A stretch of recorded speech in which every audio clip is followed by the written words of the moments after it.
Hello viewers, কেমন আছেন সবাই? আশা করি সবাই ভালোই আছেন। আজকে আমি আপনাদের দেখাবো কম্পিউটারের সাহায্য কীভাবে ফটোকপি মেশিন দিয়ে স্ক্যান করতে পারেন খুব সহজে। তো চলুন আমরা প্র্যাকটিক্যালি দেখি। তার আগে ছোট্ট একটা রিকোয়েস্ট করি, যদি আপনি আমার চ্যানেলে নতুন এসে থাকেন তাহলে দয়া করে আমার চ্যানেলটা সাবস্ক্রাইব করবেন, পাশে থাকা বেল বাটনটা ক্লিক করে রাখবেন লেটেস্ট ভিডিও সবার আগে পাওয়ার জন্য। আর যারা সাবস্ক্রাইব করেছে তাদের সবাইকে ধন্যবাদ।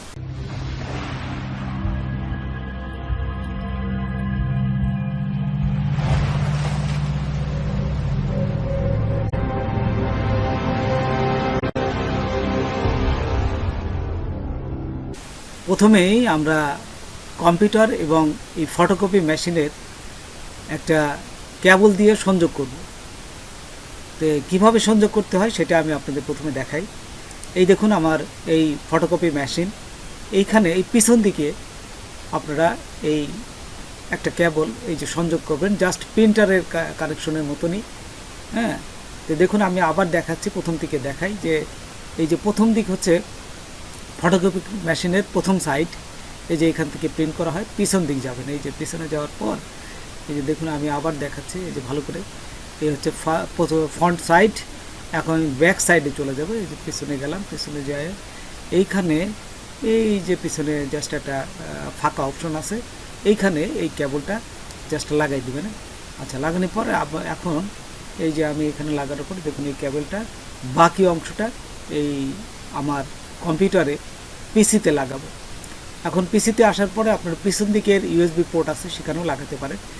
আমি এই পিসির উপরের দিকে ইউএসবি পোর্টটা এখানে বেশি আছে, সেই জন্য আমি এইখানে দেখুন লাগালাম। এই যে ইউএসবি পোর্টটার ভিতরে জাস্ট লাগাই দিলাম। লাগাই দিলে পরে এখানে ও কানেকশন কিন্তু হয়ে গেল, এই কম্পিউটার এবং এই ফটোকপি মেশিনে কানেকশন হয়ে গেল।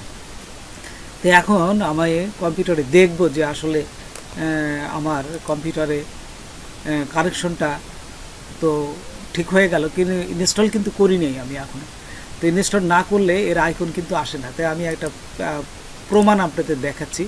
প্রথমে এই যে সার্চ অপশনে যে কন্ট্রোল প্যানেল, এটি লেখার পরে এই যে এখানে কন্ট্রোল প্যানেল আসবে, এখানে ক্লিক করবেন। হ্যাঁ, কন্ট্রোল প্যানেলে ক্লিক করার সাথে সাথেই এখন দেখুন এখানে চলে আসবে এই যে সিস্টেম অ্যান্ড সিকিউরিটি, তারপর এখানে হার্ডওয়্যার অ্যান্ড সাউন্ড, হ্যাঁ, তারপর ডিভাইস অ্যান্ড স্ক্যান। এখানে করার পর দেখুন এইখানে বিভিন্ন আইকন আসছে কম্পিউটারের সাথে যা যা কানেকশন করা হয়েছে, কিন্তু ফটোকপি মেশিনটা কানেকশন কিন্তু করা হয়েছে কি ঠিকই, কিন্তু ইনস্টল করা হয়নি।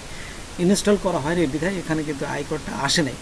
আপনারা যখন ফটোকপি মেশিন কিনবেন অবশ্যই এই একটা ডিস্ক দেয়, ওই ডিস্কটাই হচ্ছে ফটোকপি মেশিনে ইনস্টল ডিস্ক দেয়। তো ওই ডিস্কের ভিতরেই ইনস্টল ডিস্কটা থাকবে, সেইটা আমি এখন ইনস্টল করব। তো দেখুন আমি আমার এই ডিস্কে চলে গেলাম। এখন এটা দেখুন, এখন আমি চলে আসলাম আমার এই ফটোকপি মেশিনের যে ডিস্কটা আছে, এই ডিস্কটে ওপেন করে এই যে ফটোকপি মেশিন 2523 ইনস্টল আমি এখানে ইনস্টল করলাম।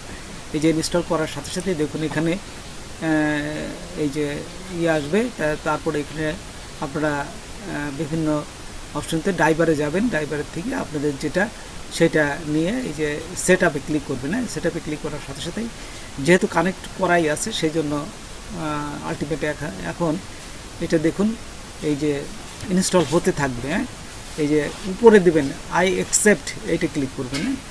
আই অ্যাকসেপ্ট দ্য আইটেম, এইটা ক্লিক করে এই যে নেক্সট ক্লিক করবেন। আবার দেখুন ইউএসবি কানেকশন যেহেতু আছে, নেক্সট করার সাথে সাথে আপনি ও পেয়ে যাবে এবং ইনস্টল হতে থাকবে। দেখুন আমি নেক্সট দিলাম। নেক্সট দেওয়ার পর একটু অপেক্ষা করি, অনেক সময় নেট স্লোর জন্য নিতে চায় না। এই যে আমি দেখুন এখানে নেক্সটে ক্লিক করলাম, নেক্সট, আবার নেক্সট, তারপর এই যে দেখুন এখন কিন্তু ইনস্টলটা হয়ে যাচ্ছে এবং এই যে ফিনিশ, তারপর নেক্সট হয়ে গেছে। তাই এখন দেখুন এই যে আইকনটা আবার টেস্ট করি আমরা, এখন কিন্তু আইকন দেখতে পারবো। কন্ট্রোল প্যানেলে আসবেন, কন্ট্রোল প্যানেলে আসার পর এইখানে দেখুন কন্ট্রোল প্যানেলটি ক্লিক করার পর এই যে সিস্টেম, তারপরে হার্ডওয়্যার অ্যান্ড সাউন্ড, ঠিক আগের সেম প্রসেসে এখানে আসার পরে দেখুন এই যে আইকনটা চলে আসছে, দেখছেন। এখন কী করবেন, রাইট মাউস ক্লিক করবেন, এইটা আইকনের উপর রেখে রাইট মাউস ক্লিক করে এই যে প্রিন্টার প্রপার্টিস, হ্যাঁ, প্রিন্টার প্রপার্টিস, এখানে এই যে এই অপশনটা ক্লিক করবেন। ক্লিক করার সাথে সাথেই এখানে দেখবেন যে এই যে কনফিগারেশন পুনঃ আসে, এটি ক্লিক করে অটোতে ক্লিক করুন, অটো ডুপ্লিকেট ইউনিট। আপনার এই অটো ডুপ্লিকেট ইউনিটটাই এখানে ক্লিক করার সাথে সাথে আপনার এটি কিন্তু অটো ডুপ্লিকেট ইউনিটটাও সেট হয়ে গেল, প্লাস আপনার আইকনটাও এখান থেকে এই সমস্ত কিছু পেয়ে গেল আর কি। এই কম্পিউটার এবং ফটোকপি মেশিন এই লিঙ্কটা সে পেয়ে গেল।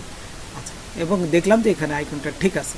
তারপর এই অ্যাডোব ফটোশপ 7.0 আপনারা ইনস্টল করবেন, কারণ এই আগের থেকেই কম্পিউটার এবং ফটোকপি মেশিনের এই সফটওয়্যারটা দিয়েই তারা এই স্ক্যান করেছে, এবং আপডেট যতই নতুন নতুন আপডেট আসছে ফটোকপি মেশিনের ক্ষেত্রে, সেই ক্ষেত্রে কিন্তু এই অ্যাডোব ফটোশপ যত আপডেটই সফটওয়্যার আসছে এগুলোতে কিন্তু সরাসরি এই স্ক্যান করা এখনও যায় না।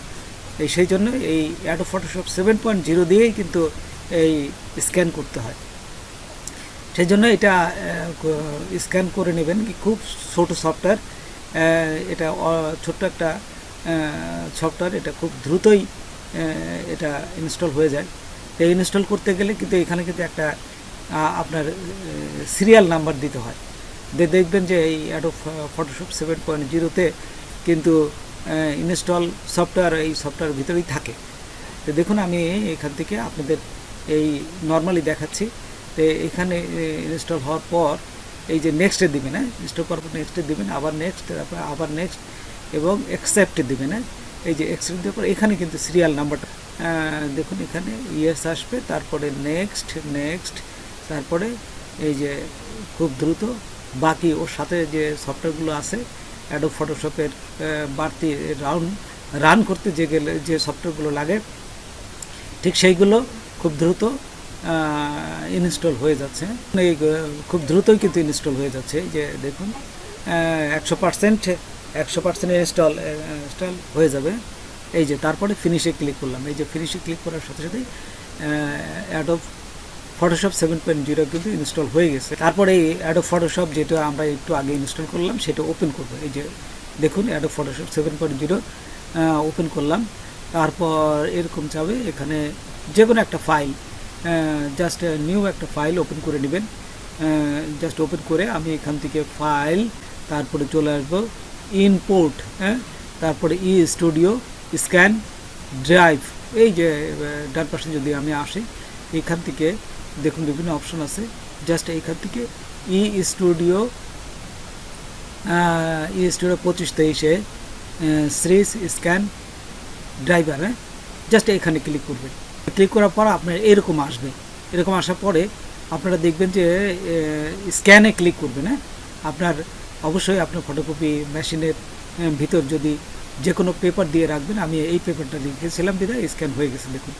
তারপরে এইভাবে আসবে। তারপরে এই যে দেখুন এই যে মাঝে ছোট্ট একটা পয়েন্ট দেখা যাচ্ছে, এই পয়েন্টটা এইভাবে থাকে, এই পয়েন্টে ক্লিক করবেন। ক্লিক করার সাথে সাথে দেখুন এর যে সেটিংগুলো সেগুলো অ্যানাবল হয়ে যাবে। এখন এই সেটিংগুলো থেকে রেজুলেশন কত দিবেন, তারপরে এই যে দেখুন অরিজিনাল মুড কোনটা এবং কালার কোনটা দিবেন, সব কিছু এখানে আছে। তো দেখুন এই কালার অনেকের কিন্তু সাদা কালো আসে, অনেকে স্ক্যান করার সময় প্রথমে সাদা কালো আসে, কারণ এখানে এই যে কালার আছে এই কালারটা তার দেওয়া থাকে না, গ্রে দেওয়া থাকে, সেই জন্য এই সাদা কালো আসে। আপনারা অবশ্যই কালার দিবেন, কালার দেওয়ার সাথে সাথে কিন্তু এটা কালার হয়ে যাবে। তারপর আরও যে অপশনগুলো আছে এইখানে সবগুলো আপনারা চেক করে দেখতে পারবেন। আমি জানি এগুলো তেমন কঠিন কিছু না, আপনারা সব কিছু দেখতে পারবেন। আর স্ক্যান করলে আপনারা অন্য কোনো পেজ যদি আবার স্ক্যান করতে চান তাহলে স্ক্যান করতে পারেন। হ্যাঁ, তো এইভাবেই মূলত স্ক্যান করা যায়। আমি ফুল প্রসেসটাই দেখালাম। তো বন্ধুরা আজকে পর্যন্তই, নতুন কোনো ভিডিও নিয়ে আবার আপনাদের সাথে হাজির হব। যদি আমার ভিডিওটা আপনাদের ভালো লাগে বা কোনো উপকার আসতে অবশ্যই সাবস্ক্রাইব করবেন, আর একজন বন্ধু হলে শেয়ার করবেন। ধন্যবাদ সবাইকে, আল্লাহ হাফেজ।